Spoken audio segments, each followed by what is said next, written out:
Unsolved Mysteries.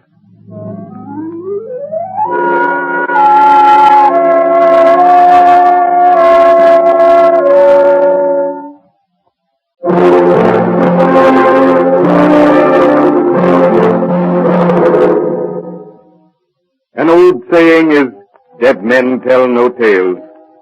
Nothing could be farther from the truth. In the United States alone, there are several cases on record in which the police, after finding no clue upon which to work, have been led directly to the murderer by a force which, for want of a better name, we call supernatural.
Washington Square, an old residential district which has stood still and aloof as the rest of the city has rushed on in the mad whirl of modernism. The houses still have iron railings before them. The street lamps are few and far between. The causeway is cobbled, uneven and hard to walk on. Not a house but has its 5 or 6 steps leading up to the front door. And full bells have not yet been replaced by the shrill ringing electric bells.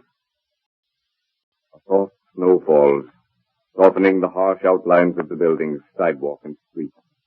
Parking lawn and these are all one, a wavy blanket of glistening white. A light shows in number 21, where Jack Hunter addresses a strange company of guests. Now, everyone please make yourselves as comfortable as possible. Cigarettes in that lacquer box, cigars in the humidor. You'll find drinks to your taste in that cabinet. I'm going to stand here, if you don't mind, and explain this, well, rather unusual situation. I've simply been on pins and needles ever since I received your letter. Yes, I can believe that. Putting it as simply as possible, every one of you, ladies and gentlemen, has at some time or another lived in this house, sometime during the past 32 years. I lived here in 1911, for exactly 4 nights. Well, that's 1 night longer than I would stay. I insisted that George move me out the 3rd night. I couldn't stand it. I believe that I am right in assuming that each and every one of us has had the same experience. I lived here 1 whole year, so possibly I did experience a little more than the rest of you. Yes, Mr. Strange. According to my records, you have lived longer in the house than anyone else. Suppose you summarize. Well, the first night I slept here, nothing happened. But the second night, I woke with that strange feeling that something was in the room. I was about to turn up the light when I came to a realization that it wasn't necessary, although it was quite dark. I could see figures. They were ranged along the sides of my bed and across the bottom. I couldn't tell about the top because, frankly, I was too frightened to move. That's just exactly what happened to me. I saw them the first night. They just stood there and stared and stared. They never said a word, and I couldn't. That was my experience, and it happened no less than 103 times in 1 year. Gradually, I got used to them. Used to speculate to myself that some of them were more dense, more material than others. Especially one who very often came by herself, a woman. May I interrupt? Certainly. The woman is the key to the whole problem. May I take the story from there? Yes, of course. Almost any minute now, Mr. Crawford will arrive. He wrote to me and said that he had the solution to this visitation, and that he'd be here tonight. Until he arrives, I'll tell you about the woman. It was 1909.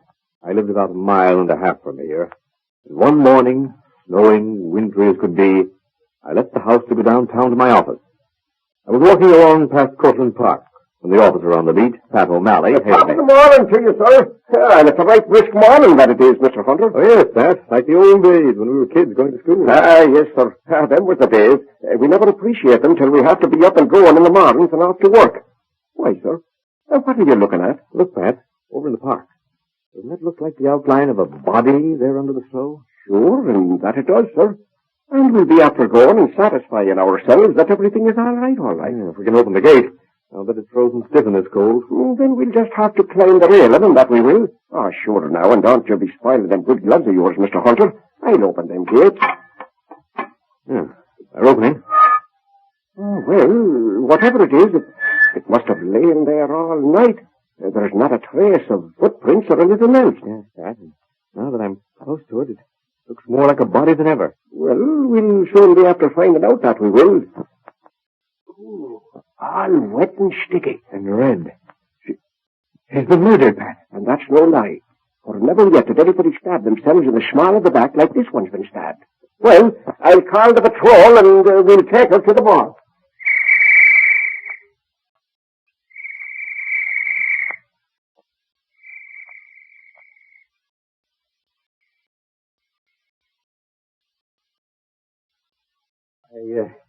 I don't know if any of you remember the affair. I do.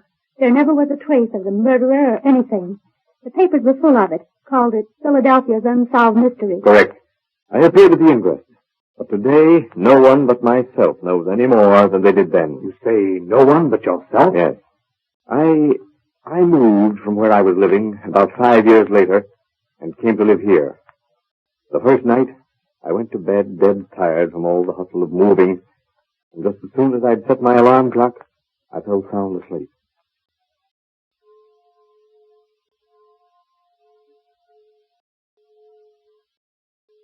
Midnight. The bedroom fills with ghostly, shadowy shapes, wisps of an intangible something formed in the likeness of human forms. Transparent. Horribly transparent. They range themselves about the bed, and in ghastly silence they stare down upon the man Jack Hunter lying there.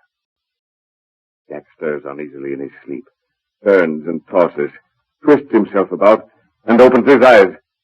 Frozen with fear, he lies staring with wide eyes.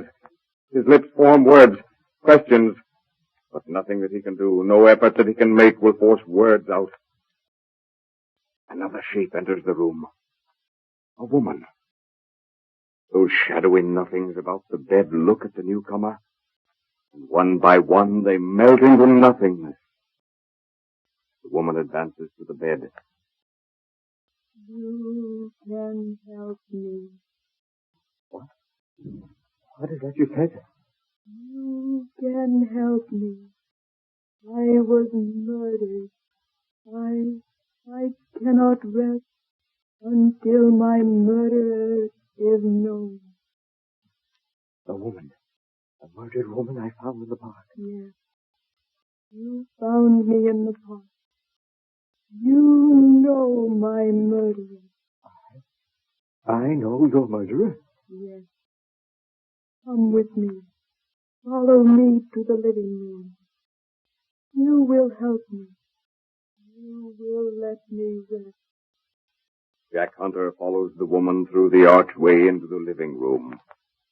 He stops before the grand piano, turns her ghastly eyes upon him, and then pointing to a portrait, his wife's portrait. He murdered me. Jack claps his hands to his eyes, rocks to and fro, and with a crash falls to the floor in a dead faint.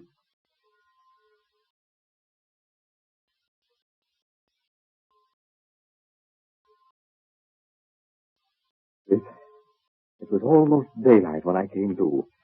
I was pretty groggy. Oh, what a horrible experience. To find your wife accused of murder. The horrible part of it was true. What? You can't. Yes.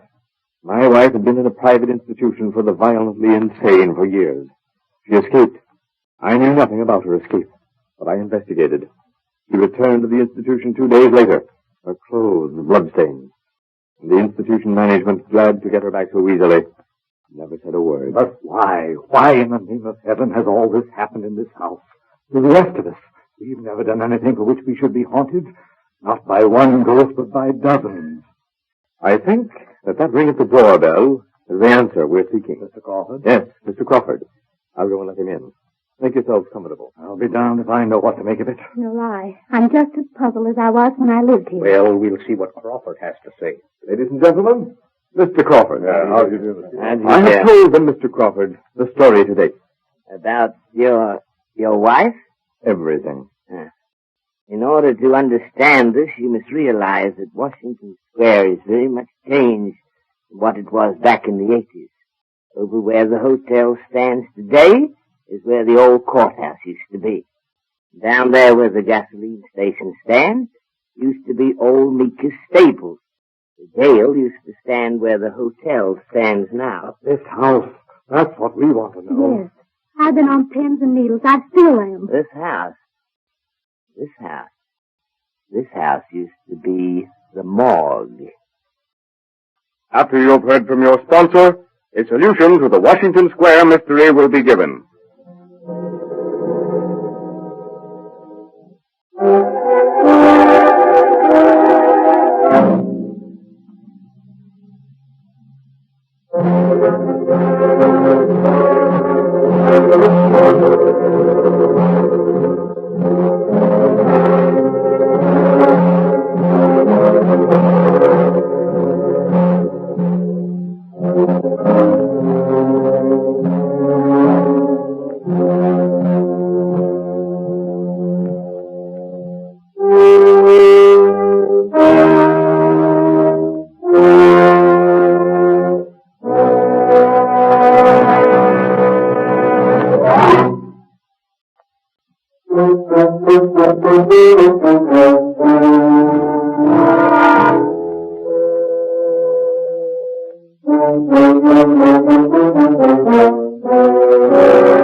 Ladies and gentlemen, the solution for which you've been waiting.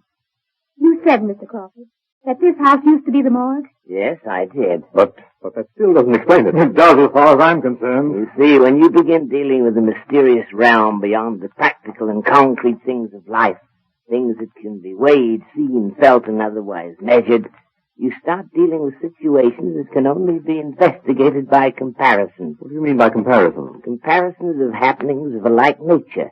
Comparisons with the experiences of thousands of reputable people who have testified to similar experiences. You mean that if someone is emotionally upset in a certain house, the imprint of that emotion will be left in the house, almost like a photograph? That is the claim of many. Even if people know nothing of what has happened? Yes. Have you ever walked into a house and had an unexplainable feeling of dislike for the place? Why, yes, of course. What causes it? Well, there are many people who say it's an invisible influence left by the previous occupants or previous happenings. It is easy to imagine the heartbreaking scenes in this morgue, the air of gloom, the constant stream of people walking through this building, with nothing in their mind but the identification of persons who have been murdered or otherwise met violent death. Then these things which we saw and heard are, well, our own sensitive natures becoming aware of what you call invisible photographs of previous happenings. Yes, that is a theory advanced. In that state between sleeping and waking, these previous happenings took on an almost tangible form. And when you came back to consciousness, fully aware of what had happened and fully convinced that you had been quite awake the whole time.